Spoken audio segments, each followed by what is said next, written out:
What's going on YouTube? Welcome to Persona 5 on the PC. Who would have thought that today we have the page of Persona 5 Royale. There is all of the Sony fanboys and saying Persona would never go into leave PlayStation ecosystem. It will never go up to become a multi-platform game, but here we are. We proved them all wrong. This is the ultimate proof here. But I'm not gonna talk about that, honestly. Today I just wanna talk about PC gaming and DRM.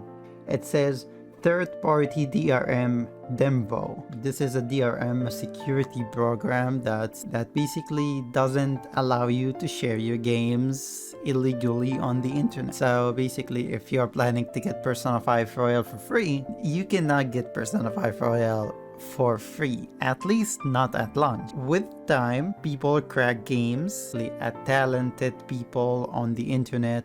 They going up to, to bypass this DRM, but it's going to take weeks, months, or even years to do so. This could be a good thing and this could be a bad thing. Now, if we look back at Persona 4 Golden, that game got leaked early actually, and a lot of PC gamers were able to get their hands on the game.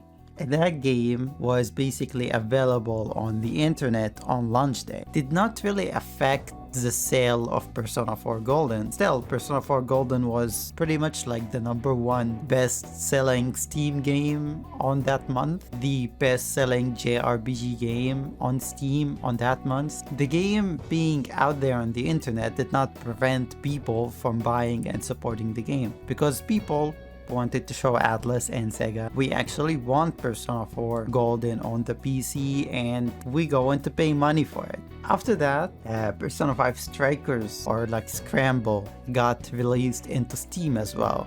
And that game also got leaked early. Now, this is the second time that happened, and the game also sold very well on the PC. I'm not sure if it was like one of the best selling. It was basically okayish, but I don't think that was related to the DRM issue. I think that most people did not enjoy Persona 5 Strikers, and that's why it was performing averagely. And especially speaking that Persona 5 Strikers is basically a sequel to Persona 5, and Persona 5 was not even out on PC, so that didn't make any sense for people, to enjoy a sequel. They haven't really played the pre-sequel, so the story made no sense to them.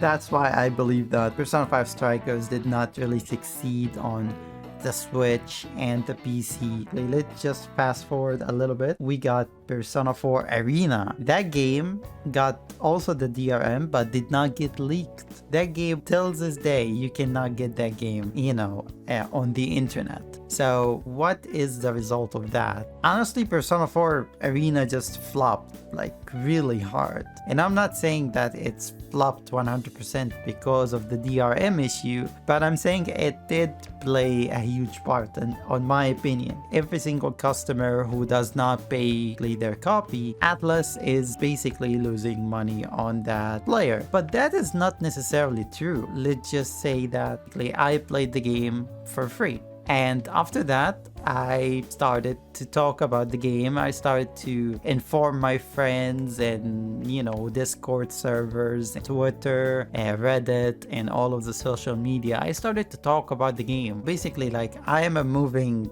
ad for them, pretty much, because if you like something, you go on to talk about it, because us as a human being, we like to talk a lot. Let's just say that some player did not purchase the game currently, but he still did a positive thing for basically the game. The world is not equal, like a $100 for you might mean nothing, but to someone basically who lives on India or the Middle East or like the Philippines or something, that $100 could actually pay their food, their rent, and video games is super expensive on these countries, so they might not have, the necessary funds. They might go hungry just to purchase a video game. So in some cases, I would say it's totally understandable why people might want to get these free copies on the internet. It's not because they are bad people and they don't want to pay. I am guessing that they don't have the necessary funds to